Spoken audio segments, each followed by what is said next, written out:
हमारे सभी साथियों का एक बार फिर स्वागत है हमारे कार्यक्रम इंडियन अचीवर्स में। और हर बार की तरह हम एक बार फिर आपके सामने एक नए विषय के साथ हाजिर हैं। और दोस्तों, आज हम आपको बता दें कि आज हम बात करेंगे हमारी जेन जी की, जो 1996 से लेकर 2010 के बीच जो बच्चे पैदा हुए हैं, जो आज की तारीख में एक अपनी अलग सोच रखती है, अपना एक अलग अंदाज रखती है जीने का, और जिसको किसी का भी दखल पसंद नहीं है। हालाँकि ये चीज़ पहले हमारे टाइम में हमारे बड़ों की कही बात गीता की बात होती थी, लेकिन आज एक अपना अलग अ, आज इस जनरेशन का अलग वजूद है। और हमने उसी में से एक ये ज़ेन जी का एक जो नया कांसेप्ट है, लिव इन रिलेशनशिप, जिसमें वो पहले एक-दूसरे को जानने के बाद साथ रहते हैं बिना शादी किए हुए, एक-दूसरे को समझने की कोशिश करते हैं, और अगर सब कुछ सही लगता है तो उसको कंटिन्यू भी रखते हैं और कभी-कभी शादी भी कर लेते हैं शायद। तो एक ये नया कांसेप्ट है, जबकि एक ज़माना था जब लड़का-लड़की आपस में देखते भी नहीं थे और शादी हो जाती थी, और वो 7-7 जन्मों तक चलती थी शादियाँ।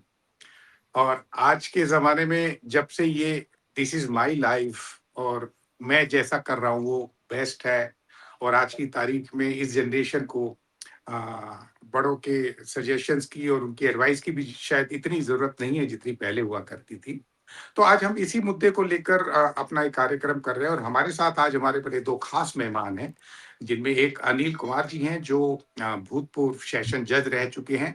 अनिल जी, आपका बहुत-बहुत स्वागत है। और हमारे दूसरे युवा मेहमान हैं, जो शायद ज़ेन ज़ी के ही हैं, राघव बिमल जी, जो सुप्रीम कोर्ट ऑफ इंडिया में एडवोकेट हैं और हफ्ते के सातों दिन बहुत व्यस्त रहते हैं।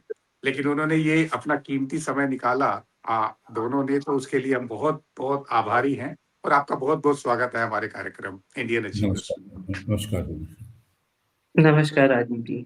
जी, तो अनिल जी, मैं आपसे शुरू करना चाहूँगा। आप शायद 2010 में रिटायर हो गए थे, हाँ जब जी। ये 2000। जेन ज़ी का आखिरी साल था। तो उस ज़माने में जब आप एक्टिव थे और सेशन जज थे, तब कितने तलाक हुआ करते थे? और आज की तारीख में ये जो नया कांसेप्ट आया है, इसको लेकर आपका क्या नज़रिया है? देखिए, ज़माना बदल गया है और इसके जो भी हैं नई जनरेशन अब आगे आ रही है। मगर हैरानी की बात है कि हमारी लाइफ टाइम के अंदर ही दोनों चीज़ें हमारे को देखने को मिली। मैं आज सही बात है। 65 वर्ष मैं आज सही 65 कह वर्ष का हो गया हूँ। तो हमारे को माता पिता ने सिखाया कि पराया धन और पराई स्त्री पे नजर मत रखना कभी भी।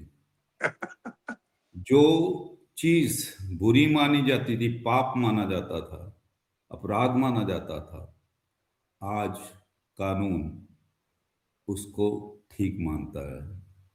तो इसी लाइफ में मैंने ये दोनों चीजें देख ली हैं।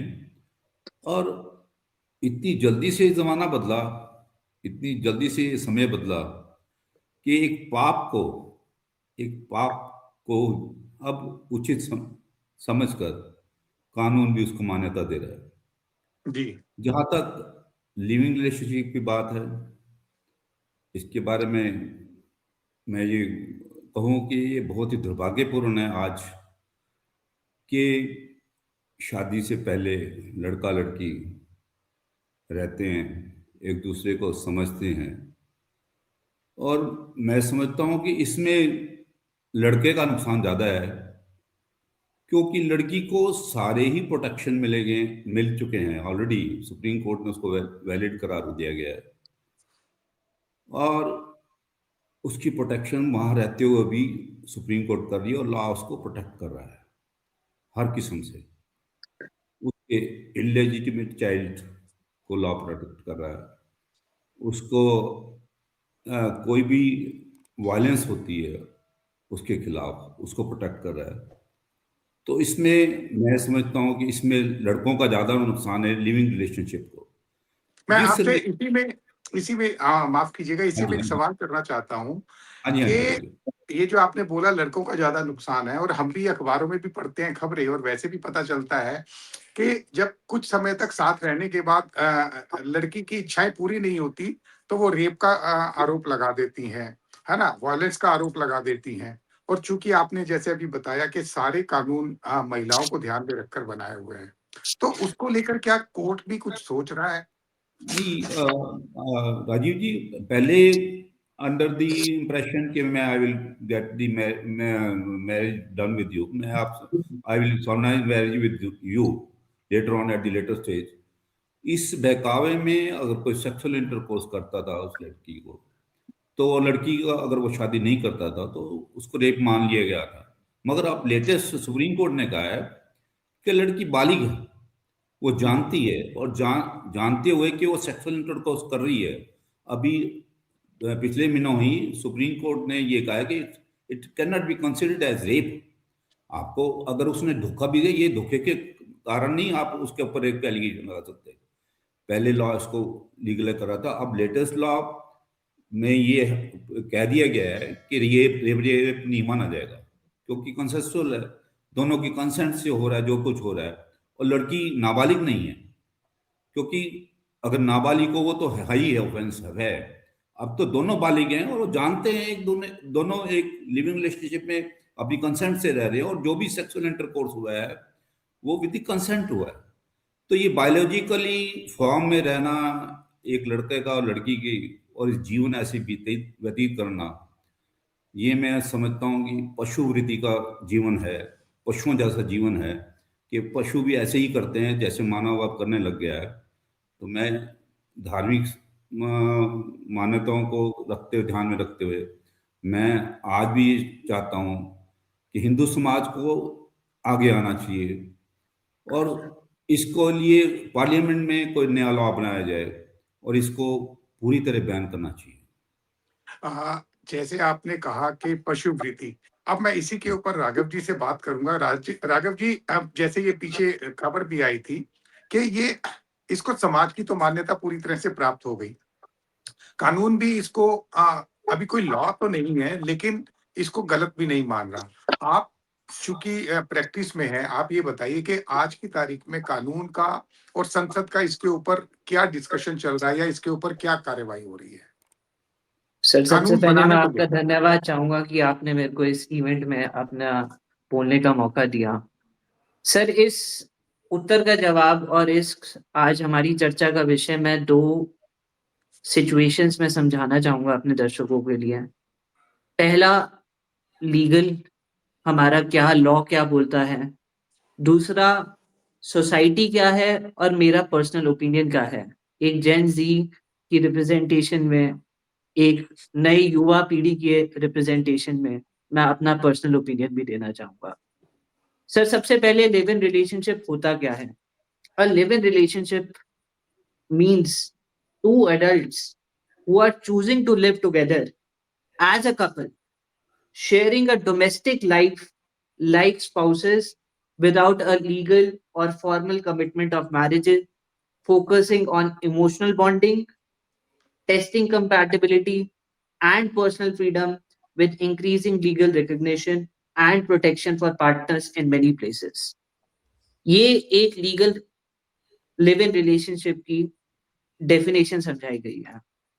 अब लिव इन रिलेशनशिप कॉन्सेप्ट कैसे इंट्रोड्यूस हुआ और इसको सुप्रीम कोर्ट ने कैसे प्रोटेक्ट करा, is by way of judgement sir. इन जो सुप्रीम कोर्ट ने पास करी 2010 में, 21/10/2010 की जजमेंट है, डी वेलोस्वामी वर्सेस डी पटाई ममाल। इसमें सुप्रीम कोर्ट डोमेस्टिक रिलेशनशिप को डिफाइन करती है sir, under protection of women domestic violence act 2005। Supreme court domestic relationship समझाती है, जो कि दर्शकों के लिए जानना जरूरी है कि लिव इन रिलेशनशिप लीगैलिटी में आ कहां से रहा है, इसकी मान्यता आ कहां से रही है। Sir, 2F domestic relationship define करता, it means a relationship between two persons who live or live or have at any point of time lived together in a shared household when they are related by consanguinity, marriage, or through a relationship in the nature of marriage, adoption, or are family members living together as a joint family. तो जो इस domestic relationship की जो definition है, supreme Court ने relationship in the nature of marriage को live in relationship कहा गया। तभी ये हमारा कॉन्सेप्ट लिव इन रिलेशनशिप इस टर्मिनोलॉजी से सुप्रीम कोर्ट ने अपने इस जजमेंट में डिफाइन करा। अब सर दो चीजें हैं जो इस सुप्रीम कोर्ट जजमेंट में लिखती है, relationship of a marriage and relationship in the nature of a marriage. तो relationship in the nature of the marriage is defined as live in relationship. अब ऐसा नहीं है सुप्रीम कोर्ट ने इसको सिर्फ एक टर्मिनोलॉजी को इंटरप्रेट करा और इसको छोड़ दिया। सुप्रीम कोर्ट ने इसी जजमेंट के तहत relationship in the nature of marriage को डिफाइन कर रहा है कि कब दो कंसेंटिंग कपल्स इस दायरे में आएंगे। पहला, the couple must hold themselves out to society as being akin to spouses. Second, they must be of a legal age to marry. C, they must be otherwise qualified to enter into a legal marriage, including being unmarried. D, they must have voluntarily cohabited and held themselves out to the world as being akin to spouses for a significant period of time. तो जो इन parameters को fulfil कर रहा है वो he live in relationship का दायरा है। आज मेरे से बहुत लोग पूछते हैं कि हमने किसी के साथ कॉन्सेप्ट जो आ रहा है वन नाइट स्टैंड या ये सब चीजें, क्या इनको भी लिव इन रिलेशनशिप में कंसिडर करा जाएगा? तो उनका सरल आंसर है नहीं। लिव इन रिलेशनशिप को हमारी सुप्रीम कोर्ट ने दायरे में फिक्स कर दिया है और जब वो कंडीशंस फुलफिल होंगी तभी वो लिव इन रिलेशनशिप कहलाया जाएगा। और टू डोमेस्टिक रिलेशनशिप को डिफाइन एक्सपैंड कर दिया है जिससे उस लिव इन रिलेशनशिप का रिकॉग्निशन आया। दूसरी बात सर, अब सवाल उठता है कि लिव इन रिलेशनशिप को मान्यता क्यों दी? सर आज हिंदुस्तान में औरतों पे अत्याचार आज से नहीं, हमारे देश के आजादी से हुआ है। आज इन औरतों को, इन महिलाओं को बचाना जरूरी था जो एक कंसेंट के साथ एक किसी रिलेशनशिप में चली जाती हैं और वहां पे उनका डोमेस्टिक अब्यूज होता है, वहां पे उनके साथ वायलेंस होता है, वहां उनके साथ मार पिटाई होती है। तो उस एम्बिट को बचाने के लिए, क्योंकि सोसाइटी बदल रही थी, बदल रही है और आगे भी बदलेगी।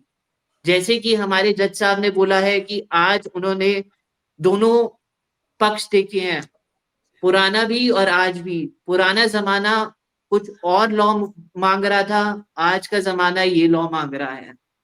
तो सुप्रीम कोर्ट ने जो इस वर्डिक्ट को दिया है हमारे उच्च न्यायालय ने, वो आज के सिचुएशंस, हालातों और चीजों को देखते हुए दिया है। आज वो महिलाएं इन शोषणों से बची पड़ी हैं क्योंकि उनको एक लिव इन रिलेशनशिप का दर्जा दिया है और उनके लिए वही एक्ट्स और लॉ एप्लीकेबल हैं जो एक मैरिड औरतों के लिए हैं।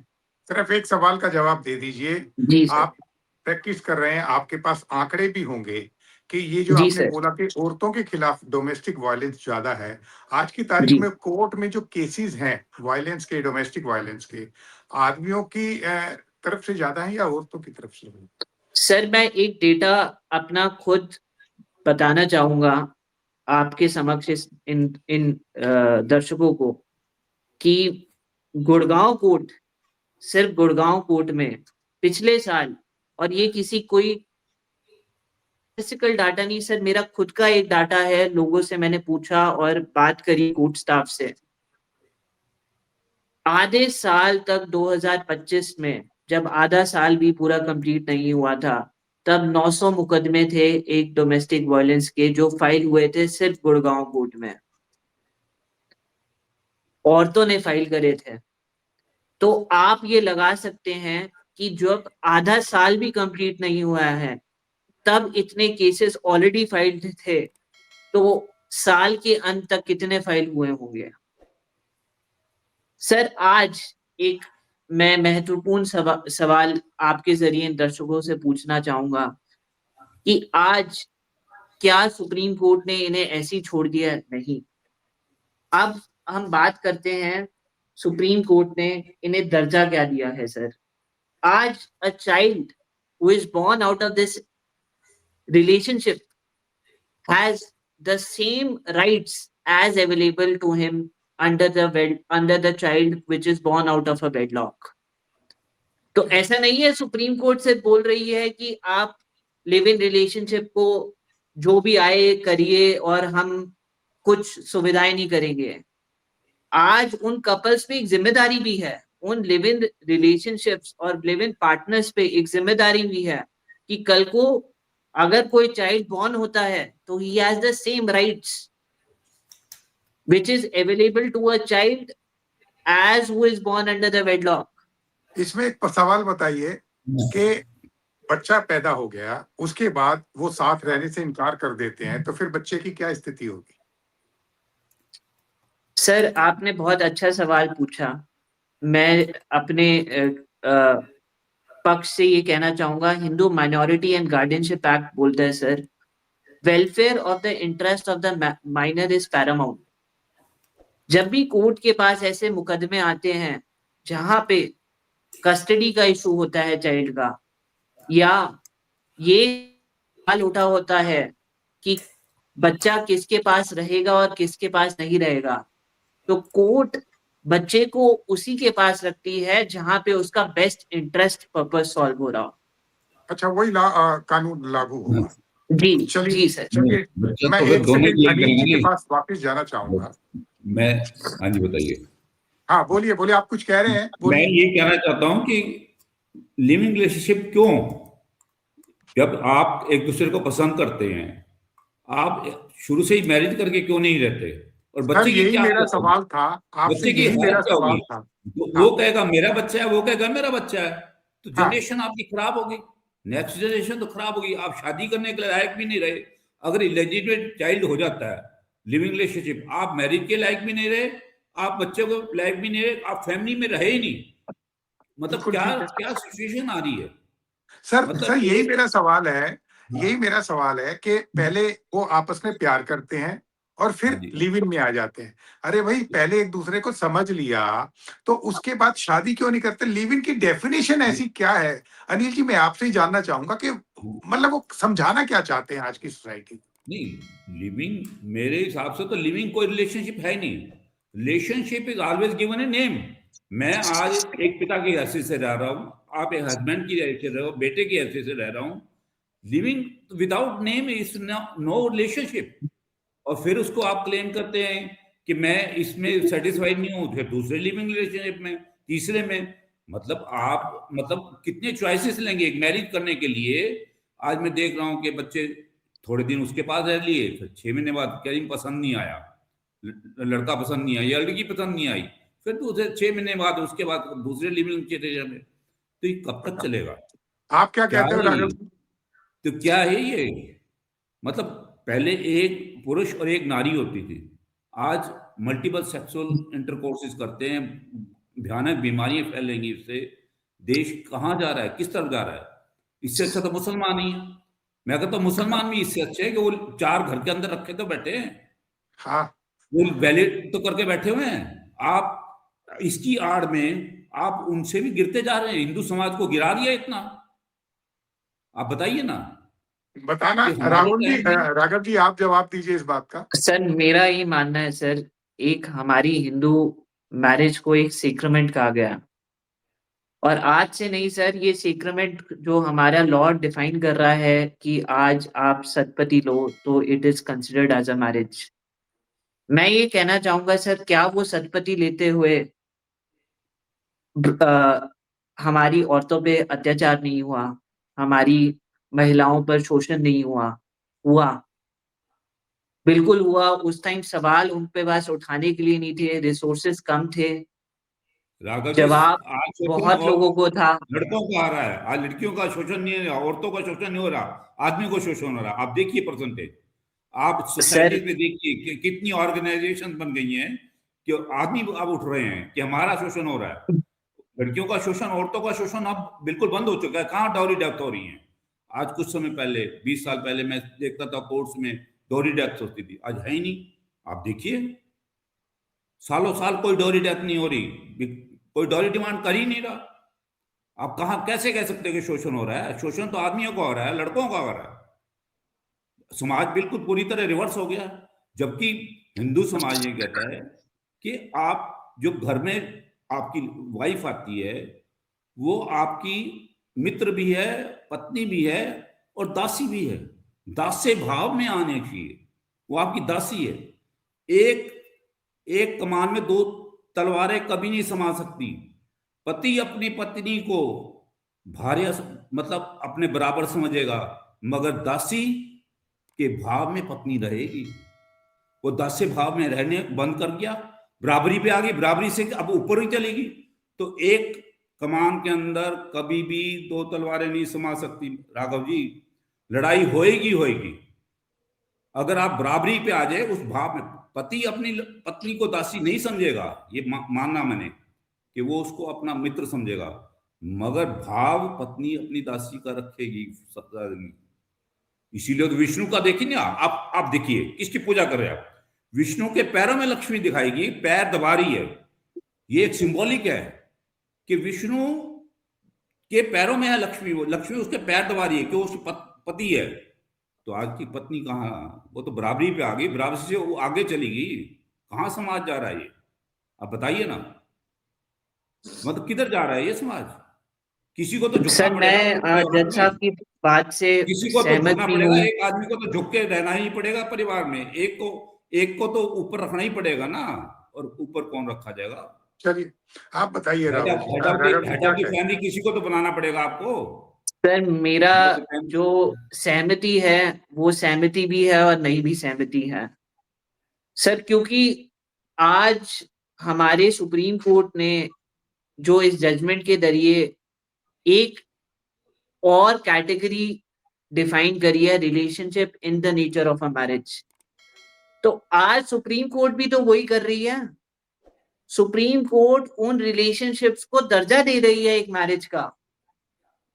आज 7 फेरे ही तो नहीं ले रहे वो, they are still considered as equivalent to the people who लेकिन have Rahul taken that Raghav ji sacred। एक सेकंड राघव जी, आपने कह दिया कि हाँ भाई वो सारे वो चीजें मान रही है, लेकिन सबसे बड़ी फ्रीडम तो ये है ना कि 6 महीने एक के साथ रहे, फिर 6 महीने दूसरे के साथ, डिवोर्स तो खत्म हो गया। मतलब उनको हाँ, ये आजादी मिल गई कि जितने मर्जी बार अपने पार्टनर को बदल लिया जाए। बदल लिया। सर देखो, मैं बिल्कुल। डिवोर्स के फेवर में नहीं हूं। मैं ये नहीं कह रहा कि साथ नहीं रहना चाहिए या साथ रहने का नहीं, प्रयत्न नहीं करना चाहिए। मेरा सवाल कानूनी लैंग्वेज में है कि पहले जो शादी होती थी, शादी लिव इन नहीं, शादी होती थी, तो वो उनके जीवन का एक हिस्सा था साथ रहना। अगर साथ नहीं रहेंगे तो उसको कानून से जब तक परमिशन नहीं मिलेगी तब तक वो अलग नहीं रह सकते। और अब क्या हो गया है, कानून से ऊपर लिव इन रिलेशनशिप हो गया कि आप अगर एक दूसरे से खुश नहीं है तो एक दूसरे को छोड़ दो, और समाज और कानून दोनों की मान्यता प्राप्त है इसको। मेरा सर सवाल मैं ये है एक कि क्या सवाल ये अपने सही दर्शकों है, से इस समाज के करना लिए क्या ये चाहूंगा। सही है, मैं ये हिंदू जानना मैरिज सर एक्ट को एक हिंदू मैरिज एक एक्ट को भी एक खत्म कर मैं दिया अपना इन्होंने। सवाल दर्शकों से करना चाहूंगा। क्या एक बंधन सिर्फ वो एक बोन फायर और सीक्रेट स्टेप से ही बनता? नहीं, बंधन जो होता है वो होता है प्यार का और म्यूचुअल रिस्पेक्ट का। आज हमारी जो पीढ़ी है, अगर, और पुरानी पीढ़ी भी है, अगर आज वो किसी भी रिलेशनशिप में जो आप अगर डोमेस्टिक रिलेशनशिप रहो या कुछ भी कहो, एक दूसरे की अगर म्यूचुअल रिस्पेक्ट और प्यार नहीं रखते हैं, तो चाहे वो आज की पीढ़ी हो या चाहे पुरानी पीढ़ी हो, वो मेरे लिए शादी एक डेड समान है।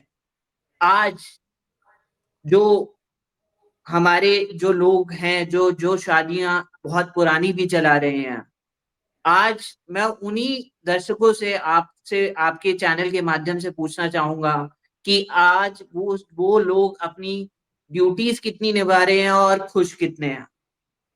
आज सुप्रीम कोर्ट ने इस लिव इन रिलेशनशिप के माध्यम से खुला नहीं छोड़ दिया है जनरेशन को।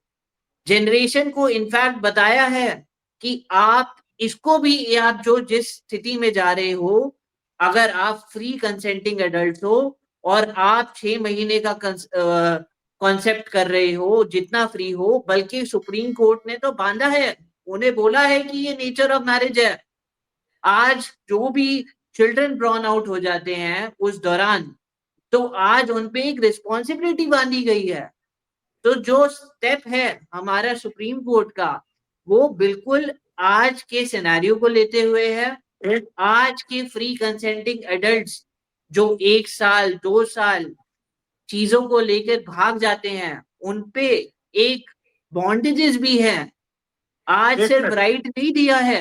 राघव जी, सिर्फ मेरा बड़ा सीधा सा सिंपल सा सवाल है कि आज की तारीख में सुप्रीम कोर्ट अगर 6 महीने, 1 साल, 2 साल के बाद लिव इन में रहने वाले लड़का लड़की अलग हो जाते हैं और वो दूसरे के साथ रहना शुरू कर देते हैं, उसके ऊपर कानून क्या कहता है? सर, आज जो हमारा कानून है इस चीज को लेकर बोलता है कि आप अगर चीजें किसी और के साथ लिव इन रिलेशनशिप का दर्जा निभाना चाहते, सर आज उस लिव इन रिलेशनशिप में मान लो आज कोई रह रहा है, या जो कंसेंटिंग एडल्ट्स रह रहे हैं, और उनका कोई चाइल्ड बॉर्न नहीं होता है या कुछ नहीं होता है, तो जितना मेरी इस जजमेंट को लेके इंटरप्रिटेशन है, वो ये है कि they are ready to move on, they are ready to have another thing. But क्या ये सवाल उठता है, सर सवाल ये उठता है कि क्या उन्होंने सोसाइटी का नुकसान करा? क्या उन्होंने वो चीजें करी, या वो उस रिलेशनशिप में अगर सेटिस्फाइड नहीं थे, तो उनको फ्रीली निकलने का भी माध्यम कहीं ना कहीं सुप्रीम कोर्ट दे रही है। आज किसी भी रिश्ते को निभाना और उसको गलत तरीके से निभाना एक सोसाइटी और समाज के लिए ज्यादा गलत चीज है, रादर देन अगर कोई आज किसी की नहीं बनती और वो फ्रीली अपने आप से और दोनों अपनी सहमति से अलग हो जाते हैं, वो एक बेटर ओपिनियन है। दो ये कहते हुए मैं अपनी ही बात को बोलूंगा कि मैं इस संस्था ऑफ मैरिज के बिल्कुल फेवर में हूं कि मैरिज रहनी चाहिए। हिंदू समाज एक मैरिज की बॉन्डिंग से ही जाना जाता है वेस्टर्न कंट्रीज में। आज मेरे बाहर के दोस्त हिंदुस्तान में विजिट इसलिए करना चाहते हैं क्योंकि यहाँ की शादियां, यहाँ के जो फंक्शंस हैं और जहाँ यहाँ की जो यूनिटी है, वो इन चीजों को लेके बड़े प्रभावित होते हैं। अच्छा, बट आपसे सवाल है राघव जी, अगर मैं आपको इस जेन जी का रिप्रेजेंटेटिव मानूं, तो आज से आज आप शादीशुदा हैं या नहीं?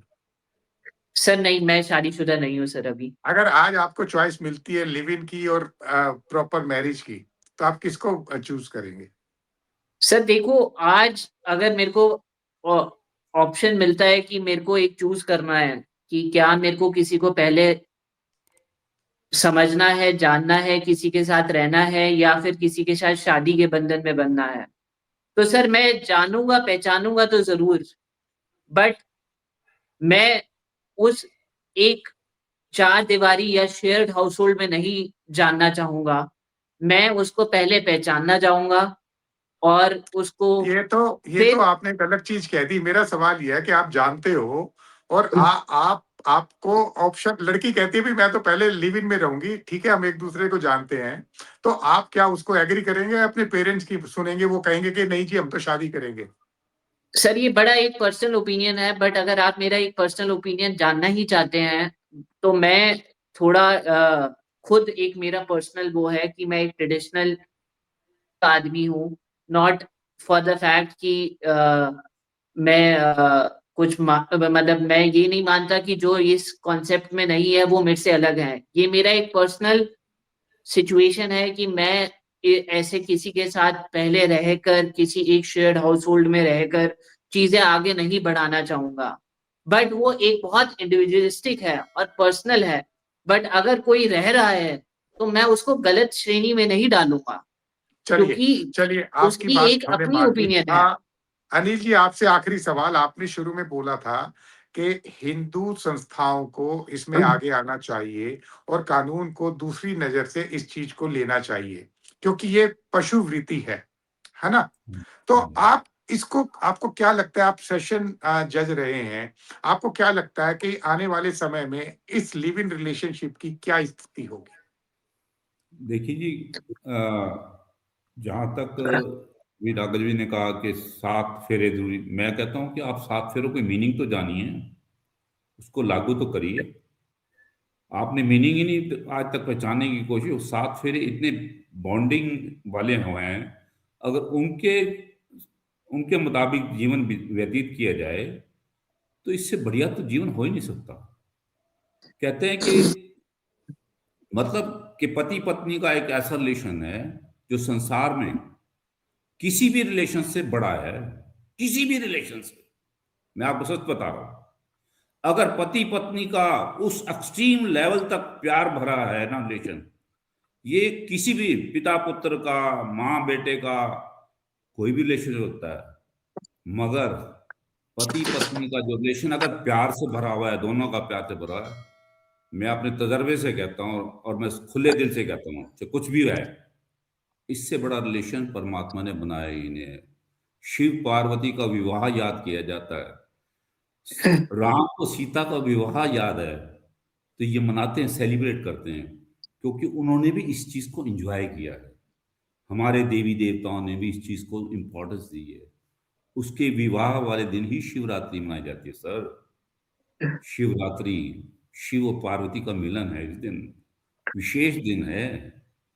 तो इस बॉन्डिंग को, इस बंधन को मैं किसी भी रिलेशनशिप से बड़ा मानता हूं, हर रिलेशनशिप से, अगर दोनों में प्यार है। जहां तक बात है कि हिंदू समाज अब इसमें कैसे बढ़ेगा, मेरे जैसे आदमी, मेरे जैसे जागरूक आदमी इसको आगे बढ़ा सकते हैं। मैं हमेशा होपफुल रहा हूं, हालांकि मेजोरिटी हो सकता है मेरे खिलाफ हो, मगर मैं हिंदू समाज को जागृत करने के लिए, बीड़ा लेकर आगे बढ़ने के लिए भी तैयार हूं।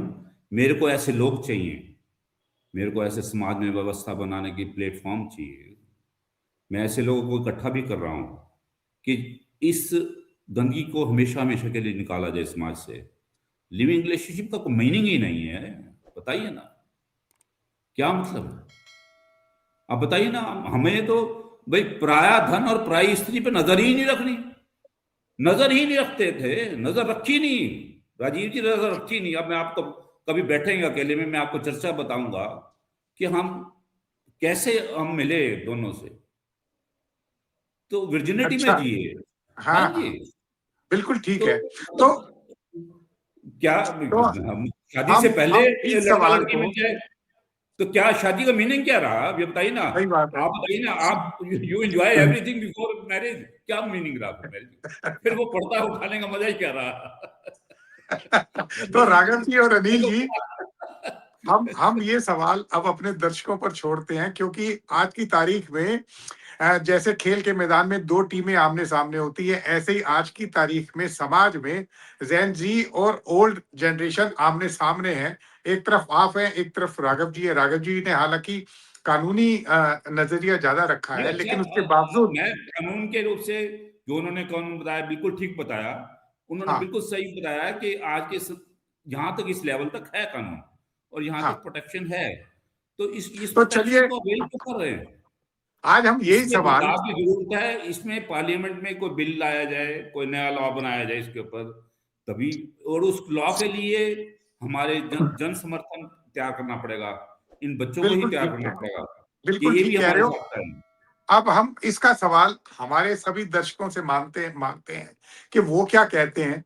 और मैं चाहूंगा कि हमारे दर्शक, चाहे वो जेन जी वाले हों, चाहे वो 2000 से पहले वाले हों, वो अपना नजरिया और अपने व्यूज हमारे तक जरूर पहुंचाएं। हो सकता है हम इस विषय को आगे और आगे लेकर जाएं। इसके साथ ही हम इस कार्यक्रम को समाप्त करते हैं और आपका बहुत बहुत धन्यवाद। धन्यवाद। धन्यवाद राजीव जी। Thank you.